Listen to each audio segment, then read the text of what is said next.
बेटी के आकि मारो छावे के गाना गावतनी। आप सबे सुनब लोगिन, सुन के लाइक कमेंट सब्सक्राइब भी करब लोगिन, साथ में शेयर भी करब लोगिन।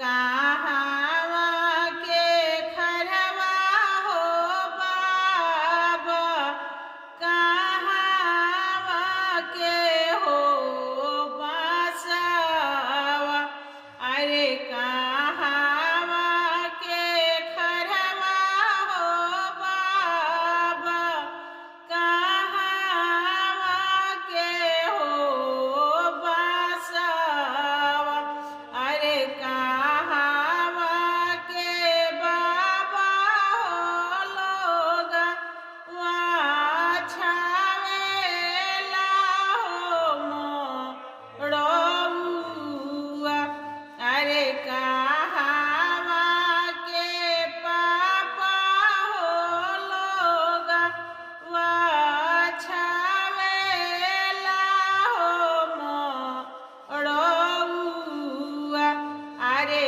कहावा के चाचा हो लोगा छावेला हो मोड़ौआ, अरे कहावा के भैया हो लोगवा छावेला हो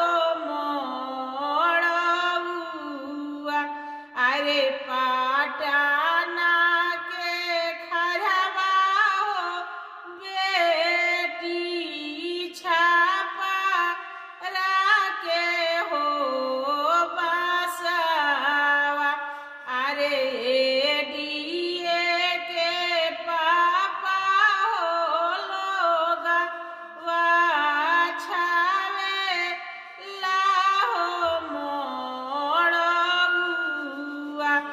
अरे डीए के चाचा हो लोगा छावेला हो मोड़ौआ, अरे डीए के भैया हो लोगा छावेला हो मोड़ौआ।